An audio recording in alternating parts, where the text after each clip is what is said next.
Okay fine. आज हम जो टॉपिक स्टार्ट करेंगे वो साउंड का वेलोसिटी है, ठीक है।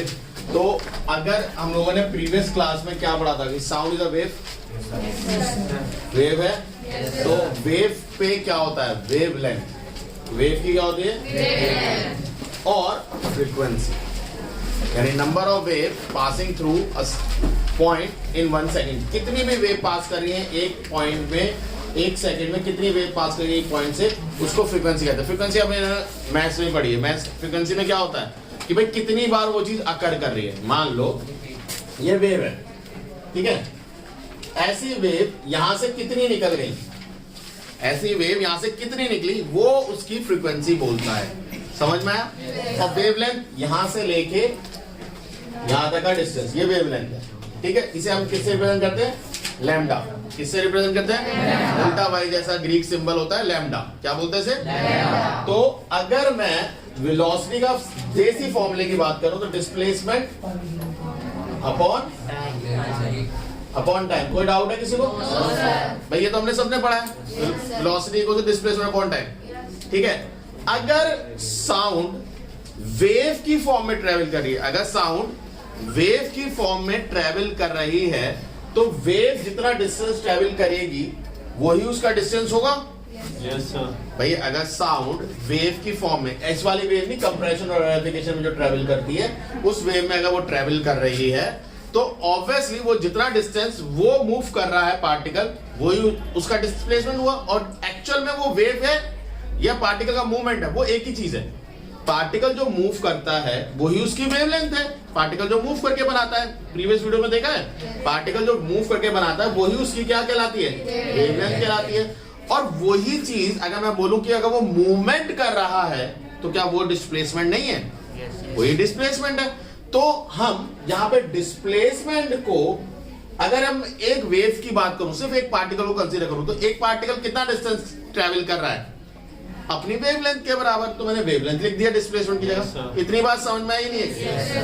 अपॉन में जो टाइम है, इसे 1/t लिख सकता हूं, नहीं लिख सकता, ये बताओ। भाई कोई भी चीज मान लो जैसे 7/2 है, तो मैं 7 × 1/2 लिख सकता हूं, नहीं लिख सकता? मतलब अगर आप t से डिवाइड कर रहे थे तो मैंने × 1/t लिख दिया। अब फ्रीक्वेंसी और टाइम पीरियड का कैसा रिलेशन है, एक दूसरे को उल्टा।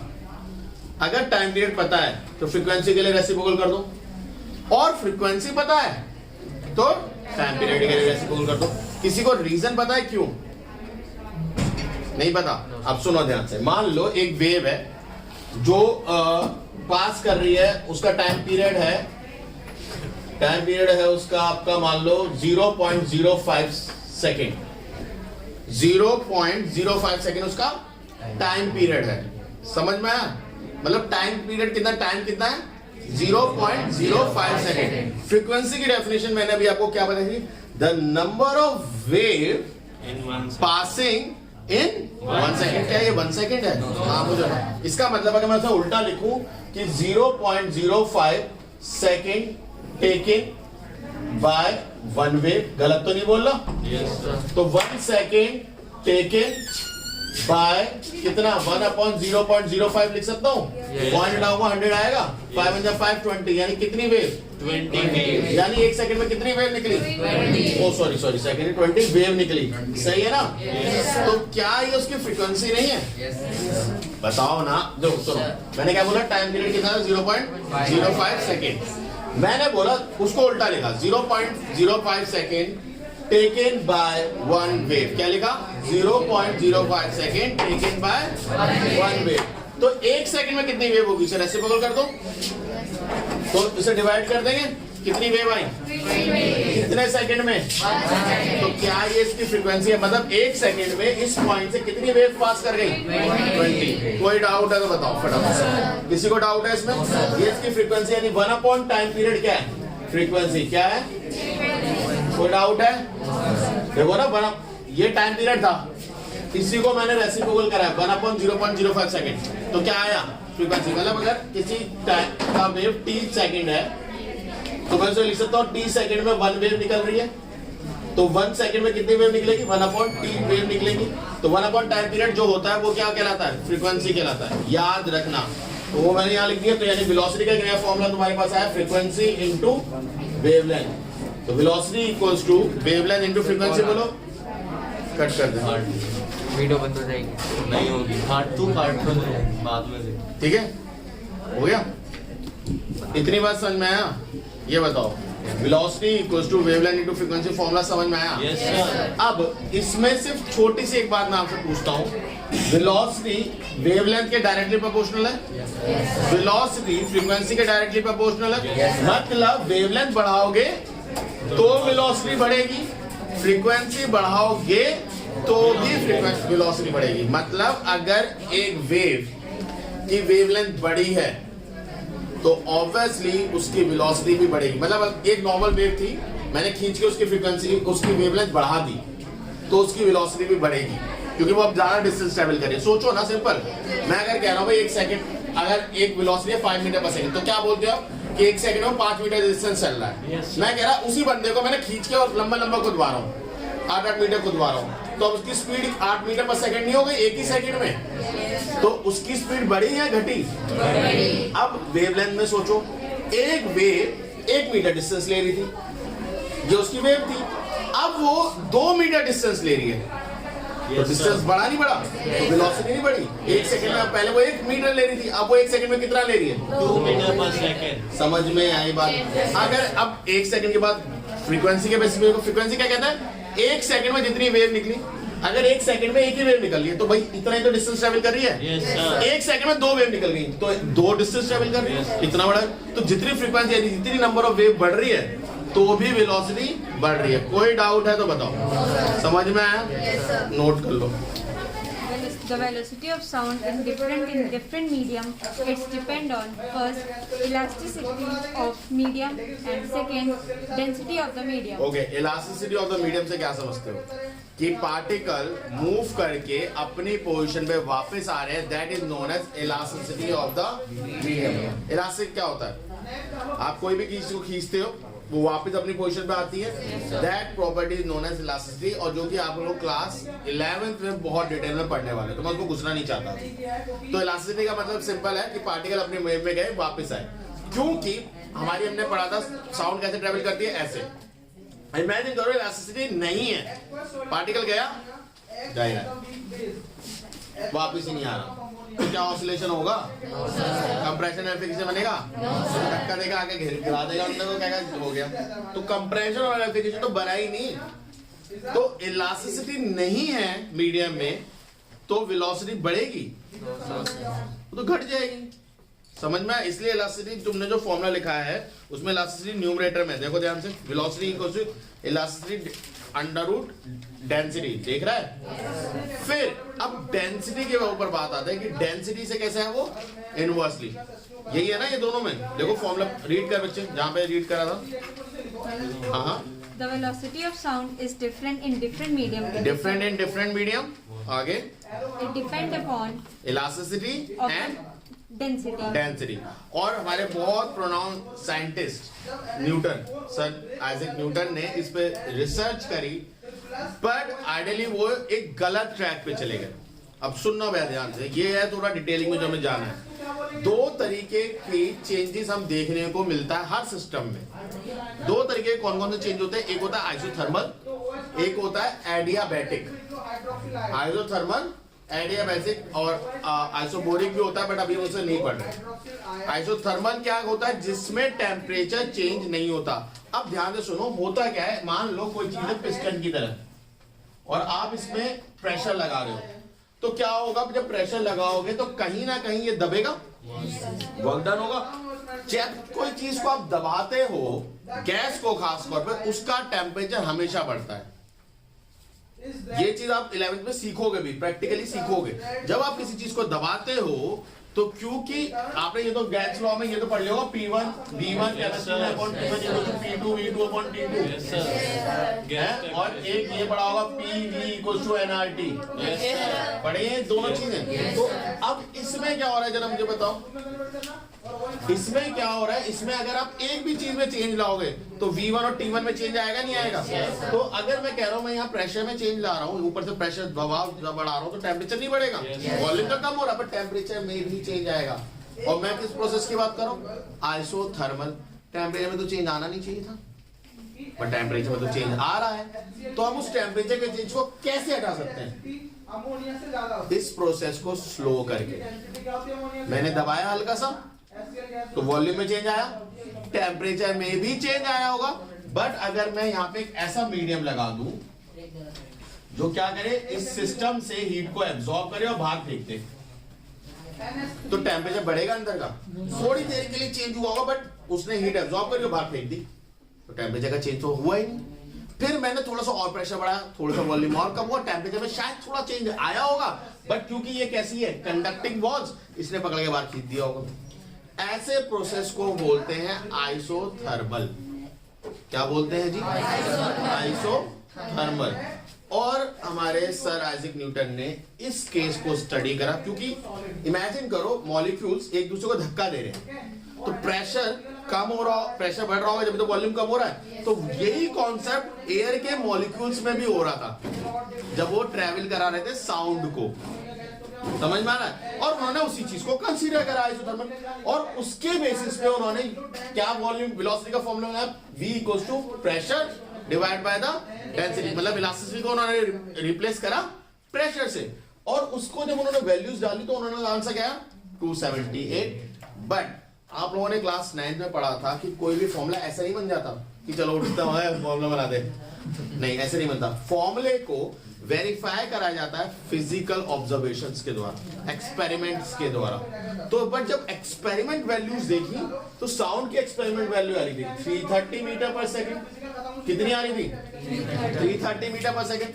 बट एक्यूरेट वो कितनी वैल्यू है, मतलब उनके फॉर्मूले से कितनी वैल्यू है 278। उन्होंने कहा गड़बड़ हो गई, तो उन्हीं का एक स्टूडेंट साइंटिस्ट लेपांस ने ये चीज उन सर आइजैक न्यूटन में करेक्ट करी कि सर ने जो आइसोथर्मल प्रोसेस लिया है जिसमें हीट नहीं चेंज हो रही, यानी टेम्परेचर में चेंज नहीं हो रहा, ये गलत है। उन्हें लेना था एडियाबैटिक चेंज। अब एडियाबैटिक चेंज क्या वो सुनो, मैं दबा रहा हूं और जो आप जब आप इसमें दबाते हो तो हीट लॉस नहीं होना चाहिए, मतलब जो हीट निकल रही है वो ना निकले। तो उस केस के लिए क्या करना पड़ता है, ये चीज बहुत तेज कर दो। आप क्या से टेम्परेचर में चेंज आएगा, जब आप दबाओगे और धीरे धीरे दबा रहे हो तो वो चीज चेंजेस देख रहे हैं, बट अगर एकदम सडन कर दोगे एक चीज को, वो चेंज आपको ऑब्जर्व नहीं होगा। वही सेम चीज आपकी साउंड में होती है। साउंड में ऐसा होता है, मॉलिक्यूल ऐसे होते हैं, फिर अगला ऐसे थोड़ी बनती है, वो तो खट खट खट खट गई आवाज। तो इट्स वेरी फास्ट प्रोसेस। तो वहां पे जब वो करते हैं तो एडियाबैटिक में, जब वो आइसोथर्मल में एक फॉर्मूला होता है PV equals to nRT। n common है, ध्यान से देखो, n कॉमन है, R भी कांस्टेंट होता है, n नंबर ऑफ मोल्स होते हैं, R भी नंबर ऑफ मोल्स होते हैं, T क्या होता है टेम्परेचर। और मैंने क्या बोला, आइसोथर्मल में टेम्परेचर सेम रहता है, तो ये सारा कांस्टेंट हो गया। तो PV इक्वल्स टू कांस्टेंट हो जाता है किसमें, आइसोथर्मल में। और उसमें भी होता है इसमें एडियाबैटिक में, बट वहां पे एक पावर आ जाती है गामा वॉल्यूम के ऊपर, ये भी कांस्टेंट होता है, बट यहां पे गामा आता है। अब ये गामा क्या है, गामा है molar specific heat capacity at pressure, constant pressure, और molar specific heat capacity at constant volume का रेशियो। मतलब उन्होंने बोला अगर आप किसी चीज को दबा रहे हो, आप दोनों काम एक साथ नहीं कर सकते भाई। आप कोई चीज दबाओगे तो अगर प्रेशर डाल रहे हो वॉल्यूम में चेंज भी आएगा, टेम्परेचर में चेंज आएगा, तो आप दोनों काम एक साथ कर ही नहीं सकते। तो उन्होंने कहा ठीक है, एक बार प्रेशर कांस्टेंट कर लेते हैं, चेंज को देख लेते हैं, फिर अगली बार वॉल्यूम को कांस्टेंट कर लेंगे, चेंज को देख लेंगे, और इन दोनों का उसने क्या निकाल दिया, रेशियो। तो ये गामा जो है ये क्या है, ये कौन से है, इसकी डेफिनेशन क्या होगी, इट्स अ रेशियो। गामा क्या है, it is a ratio of molar specific heat capacity at constant pressure to the molar heat capacity of at a constant volume. इन दोनों का क्या है, ये रेशियो। और ये किसकी पावर होती है, वॉल्यूम की। किसकी पावर होती है, वॉल्यूम की पावर होती है। और ये भी क्या होती है, कांस्टेंट। ये पंगे ने आपके सर आइजैक न्यूटन की बात को गलत प्रूफ कर दिया। और जब इन्होंने ये गामा की वैल्यू फॉर्मूले में डाली, जिसकी वैल्यू 1.4 आपकी बुक में दे रखी है, आपका बिल्कुल आंसर सही आया। तो मतलब जो उन्होंने केस लिया था, उन्होंने भी कौन सा टेम्परेचर वाला केस लिया, बट उन्होंने कौन सा केस लिया, आइसोथर्मल, जिसमें टेम्परेचर चेंज नहीं होता, वो ना लेके एडियाबैटिक चेंज को लेना था, जिसमें आपका वो प्रोसेस इतना इंस्टेंटली फास्ट होता है कि टेम्परेचर का चेंज होने को मौका नहीं मिलता। अब सुनो, तुम्हारे मन में आ रहा होगा सर यहाँ तो चलो ये पिस्टन था, क्लोज एंड क्लोज वाला सीन था, इसलिए समझ में आ रहा है। ये इतना फास्ट हो रहा है कि इमेजिन करो एयर्स में कई सारे इमेजिनरी पाइप्स हैं, इमेजिन कर पा रहे हो, एक पाइप, दो पाइप, ऐसे लेयरिंग है पाइप पे खूब सारी, और जब आप कुछ बोलते हो तो वो एक पाइप में घुसता है और उससे ट्रेवल करता है, ना वो ऊपर को देखता है ना वो नीचे को देखता है। अब आया समझ में या नहीं आया? तो आपके पास तक जो साउंड आ रही है वो एक पाइप लेके आ रहा है जो इमेजिनरी, ऑब्वियसली दिख नहीं रहा, मैंने कहा कहाँ है, कोई तो पाइप दिखने, इमेजिनरी पाइप। तो क्या ये इसी सिस्टम को फॉलो कर रहा है? तो इस वजह से हम इसको, सर आइजैक न्यूटन ने जो दिया था उसको फॉलो ना करके, लेपांस ने जो करेक्ट करके उन्होंने गामा फॉर्मूले में इंट्रोड्यूस किया, उसको कंसीडर करते हैं। इतनी बात समझ में आई या नहीं है? क्लियर है? फिर इसके बाद, हाँ कोई डाउट है किसी को? ओके, इसके बाद कुछ और पॉइंट दे रखे हैं, factor affecting the speed of sound. ठीक है भाई, सबसे पहला प्रेशर देखो, सबसे पहला पॉइंट क्या है, फटाफट पढ़ दो। पहला क्या, इफेक्ट ऑफ टेम्परेचर है, नहीं है? सबसे पहला पॉइंट इफेक्ट ऑफ टेम्परेचर है, उसमें क्या लिख रहा है, when temperature of gas is raised its density decrease. सभी को पता है Yes, sir. भाई, टेम्परेचर बढ़ाओगे वॉल्यूम बढ़ेगी, वॉल्यूम बढ़ेगी मॉलिक्यूल दूर दूर भागेंगे, मास तो सेम ही है बट तो डेंसिटी ऑटोमेटिकली घटेगी क्योंकि वॉल्यूम बढ़ गया। डेंसिटी का फॉर्मूला क्या होता है भैया? डेंसिटी का फॉर्मूला होता है मास अपॉन वॉल्यूम। मास तो कांस्टेंट है, तो mass constant, density is inversely proportional to volume. आप टेम्परेचर बढ़ा रहे हो, वॉल्यूम बढ़ा रहे हो, टेम्परेचर से वॉल्यूम बढ़ता है, फैल जाती है चीजें, वॉल्यूम बढ़ गया तो डेंसिटी कम हुई बढ़ी। तो पहला पॉइंट क्लियर है या नहीं है? फिर वो आगे क्या कह रहा है, hence the velocity of the sound in the gas increase। है जी, हमने टेम्परेचर बढ़ाया, वॉल्यूम बढ़ी, डेंसिटी घटी, तो वेलोसिटी बढ़ गई। क्यों बढ़ गई भैया? डेंसिटी से वेलोसिटी इनवर्सली प्रोपोर्शनल नहीं है। Yes sir. तो होना भी चाहिए था, होना भी चाहिए था। मॉलिक्यूल्स इंडिविजुअल अलग अलग हो गए, फ्री टू मूव हो गए, तो और तेज भगाएंगे। तो उन्होंने वो चीज को बोला कि वॉल्यूम और जो वेलोसिटी है वो डेंसिटी से कैसी है, इनवर्सली प्रोपोर्शनल। तो टेम्परेचर डेंसिटी पे क्या इफेक्ट डालता है वो देखो।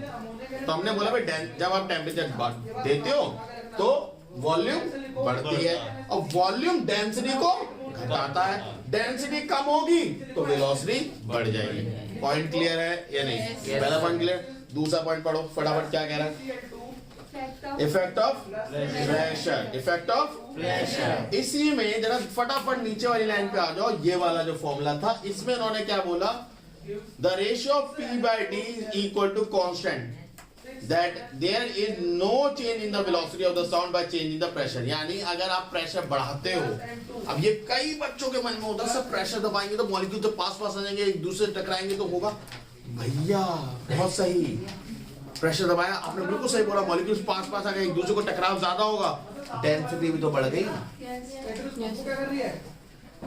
प्रेशर दिया तो डेंसिटी नहीं बढ़ी, तो भैया प्रेशर से वेलोसिटी बढ़ेगी, बिल्कुल सही बात, बट डेंसिटी भी बढ़ेगी। तो उसने क्या बोला कि प्रेशर बाय डेंसिटी का जो फॉर्मूला या जो रेशियो है ये हमेशा कांस्टेंट रहता है।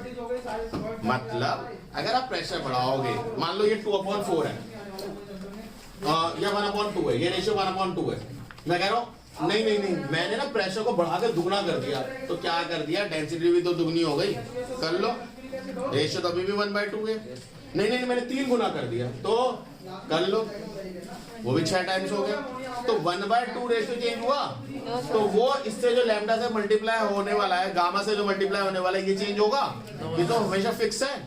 आप उम्मीद लगा रहे हो भाई मैं प्रेशर बढ़ा रहा हूं तो वेलोसिटी क्या होनी चाहिए, बढ़नी चाहिए, जो एक्चुअली में हमारी सोच ये कहती है। भाई मैं प्रेशर बढ़ाने से क्या होगा, मॉलिक्यूल्स क्या होंगे, पास पास आ जाएंगे, तो क्या होना चाहिए, वेलोसिटी बढ़नी चाहिए। बट ये क्यों भूल जाते हो कि डेंसिटी क्या हो रही है, वो भी तो बढ़ रही है। तो इन दोनों का जो रेशियो है P by D का रेशियो, ये कैसे रहता है, कांस्टेंट। समझ में आई बात है नहीं? अगले पार्ट को पकड़ो फटाफट, नेक्स्ट वाला, इफेक्ट ऑफ ह्यूमिडिटी। क्या लिखा है,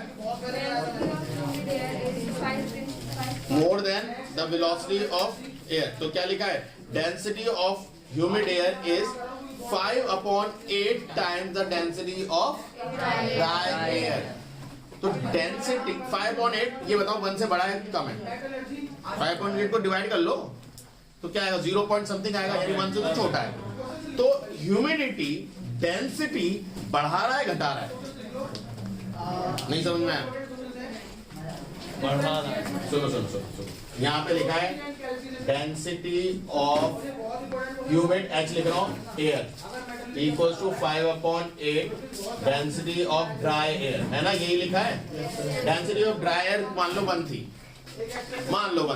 तो 1 इंटू 5/0.8 करेंगे तो समथिंग 0 पॉइंट समथिंग आंसर आएगा, यानी वो अब डेंसिटी ऑफ ह्यूमिड एयर है।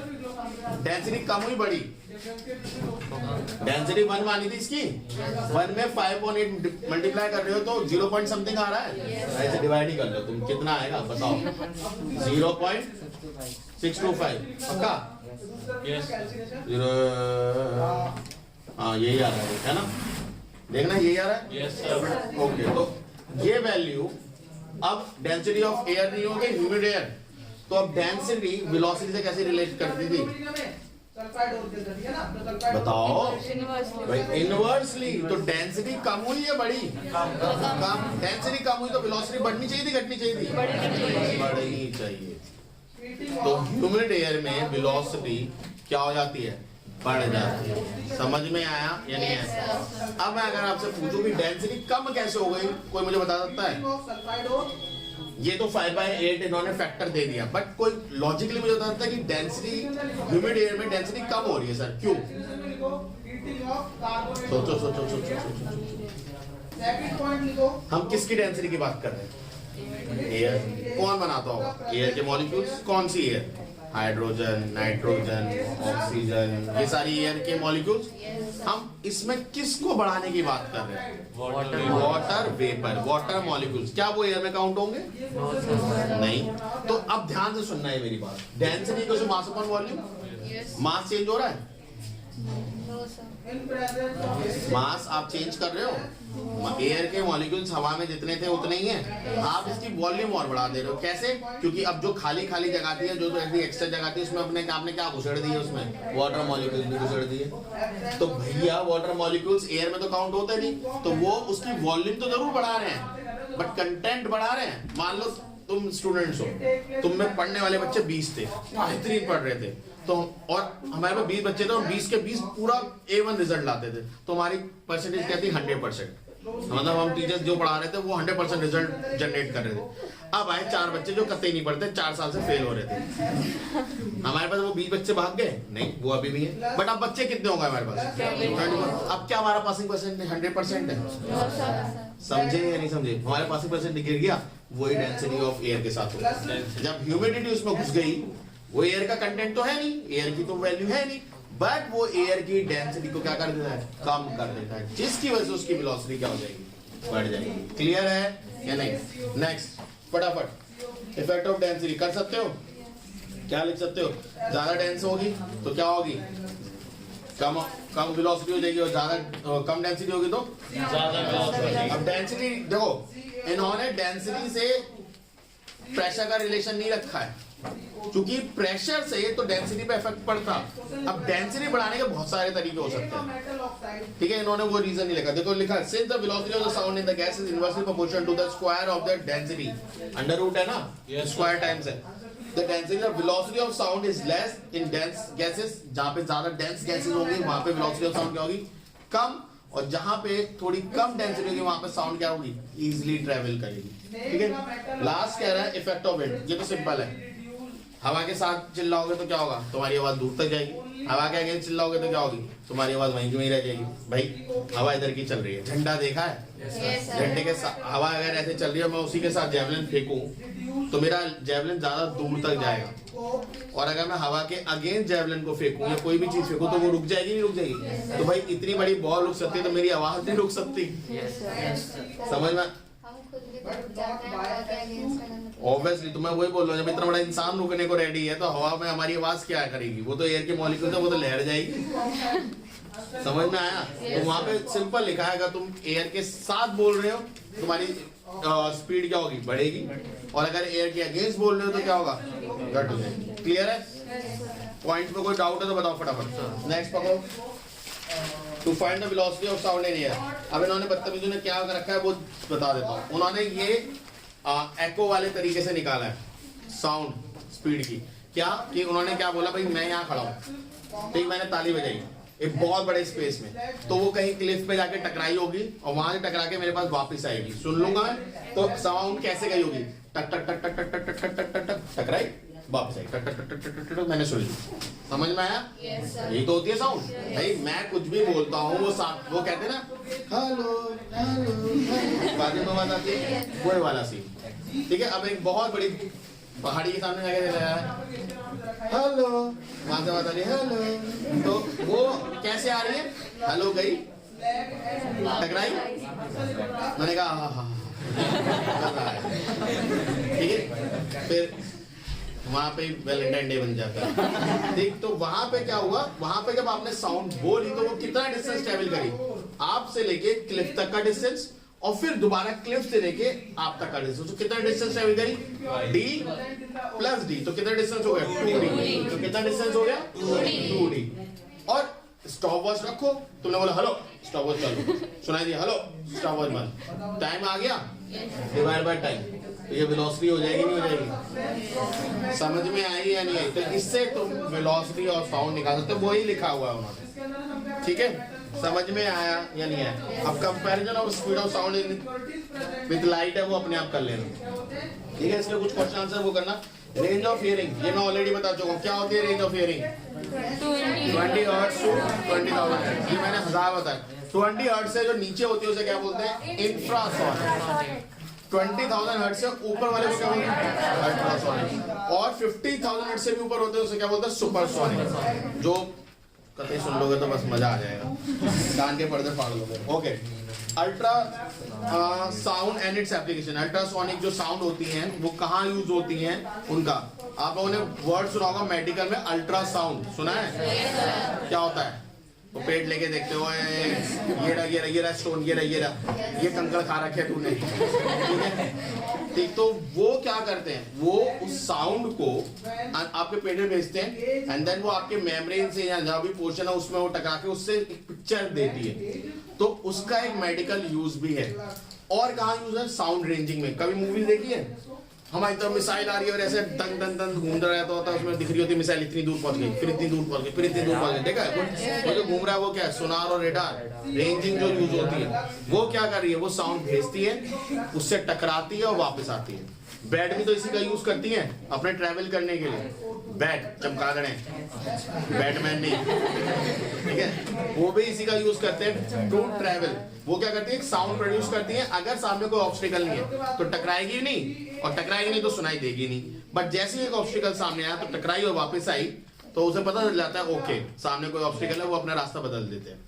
सेम तरीका होता है सबमरीन का। सबमरीन क्या है, सबमरीन नहीं बोलना, सबमरीन जो पानी के अंदर, पनडुब्बी, ठीक है, तो वो क्या है, पानी के अंदर मूव कर रही है, तो अगर वो पानी के अंदर मूव करते तो ऐसा बंदा वहां पानी के बाहर निकल के तो देखते हैं, हाँ सीधे जा रहे ऐसा तो कोई नहीं करता होगा है। और पानी के अंदर वो ऐसा भी नहीं है कि सर शीशा लगा लो वहां दिख जाएगा, अबे पानी है चारों तरफ, क्या दिखेगा, ओ शार्क को खड़ा कर रखा है, ये सही टाइम, मोड़ ले अंदर साइन बोर्ड तो है नहीं, तो या कोई दुश्मन का जहाज दूर से दिख रहा है, या कोई हमारे सामने पहाड़ आने वाला है, या कोई क्लिफ आने वाली है पानी के अंदर, कैसे पता चलता है, वो साउंड रेंजिंग को खींच के रखते हैं। कोई अननोन ओशियंस है, उनकी डेप्थ हमें फाइंड करनी है, तो कैसे फाइंड करते हैं, उनकी साउंड को नीचे भेजते हैं, वो टकराती है, वापस आती है, एंड देन उससे उसकी डेप्थ फाइंड होती है। मछुआरे जो आजकल बड़े मॉडर्न हो रहे हैं, वो भी इस चीज को यूज करते हैं। वो गए समुद्र में, उन्होंने साउंड मारा, उन्हें पता है भाई इस समुद्र की गहराई 1000 मीटर है, उन्होंने साउंड मारी, 500 मीटर में वापस आ गए, इसका मतलब 500 मीटर में कुछ तो है, और ऑब्वियसली पानी में कचरा तो हो सकता है, इंडियन ओशन में हो सकता है, हम वी आर वेरी प्राउड, हम कर सकते हैं ऐसे काम, but most of the time अभी हम थोड़े सुधर भी रहे हैं। एनवायरमेंटलिस्ट हमें काफी बताते हैं कि भाई कचरा नहीं फेंकना, बट कई चीजें में हम करते हैं, कोई बात नहीं। तो वो समझ जाते हैं भाई नीचे कुछ है और ऑब्वियसली समुद्र में मछलियों के अलावा कुछ नहीं है, तो वो मछलियां समझ के उसे कैच करते हैं। अदरवाइज अगर वहां पे वो कर रहे हैं, साउंड रेंज भेज रहे हैं और 1000 मीटर उसकी गहराई है और उतने में वो वापस आ रही है, तो वो समझ जाते हैं कि नीचे कुछ भी नहीं है, आज कोई मछली नहीं है, और फिर वो वापस चले जाते हैं। मतलब दे डोंट वेस्ट टाइम। मतलब पहले पुराने मछुआरे क्या होते, जाल डाल के फेंके हुए, सो जा भाई सो जा, सुबह ही रहेंगे अब। समझ में आ रही है बात नहीं आ रही? तो ये चीजें कुछ आपके एप्लीकेशंस हैं, एक बार रीड कर लो फटाफट जल्दी से सारे एप्लीकेशन। फर्स्ट क्या है? सोनार, ये मैं ऑलरेडी आपको बता चुका हूँ। अभी सेकंड सर्जरी अल्ट्रासाउंड, ये भी मैं बता चुका हूँ मेडिकल में। Third Obtained images of internal organs. ये भी हम दो मेडिकल यूज में जो होता है। Next homogeneous solution. Homogeneous solution क्या होता है? Completely dissolved solution. एग्जैक्टली तो उसमें अगर हम ये भेजेंगे साउंड, तो अगर उसमें थोड़ा सा भी कंकर या छोटा सा भी मॉलिक्यूल्स रह गए तो वो भी टकरा के साउंड को वापस भेजेंगे। तो हमें क्या पता चलेगा? सोल्यूशन अभी भी हमारा होमोजीनस नहीं हुआ है। समझ में आया? आगे For cleaning of dishes and small electronic items. ये इसमें होता है, हमारे देश में नहीं होता। हमारा देश अभी बहुत पिछड़ा है, हमारे यहाँ पे बाई करती है तो ये काम। Next For making holes and curves in glass. ठीक है, ये भी हमारे यहाँ नहीं होता, हमारे यहाँ भी डायमंड से लेके काटते हैं। ये दोनों चीजें फॉरेन की हैं। साउंड से मतलब कैसे? साउंड से, क्योंकि अगर आप उस पर भेजोगे तो ऑलमोस्ट आपको छोटी छोटी लेबलिंग होती है, छोटी छोटी डस्ट, मतलब उनकी बनावट ऊपर नीचे है, तो उससे वो कंपेयर करते हैं, तो वो देख लेते हैं कि कहीं कुछ ऑब्स्टिकल उस पर तो नहीं है, यानी जर्म्स के कोई चीज तो नहीं है उस पर। स्टेरलाइज जो करते हैं ना, जो बड़े बड़े होटल्स में या बड़े बड़े मेडिकल फैसिलिटी में जो स्टेरलाइज कराया जाता है, वो इसी के थ्रू करते हैं। स्टेरलाइज में कि छोटे जर्म्स तक तो नहीं रह गए। हमारे घर में तो जर्म्स बहुत सारी चीजें सामने नहीं रह जाता कहीं, अलग बात है। Okay fine. सो आपका चैप्टर कंप्लीट हो चुका है।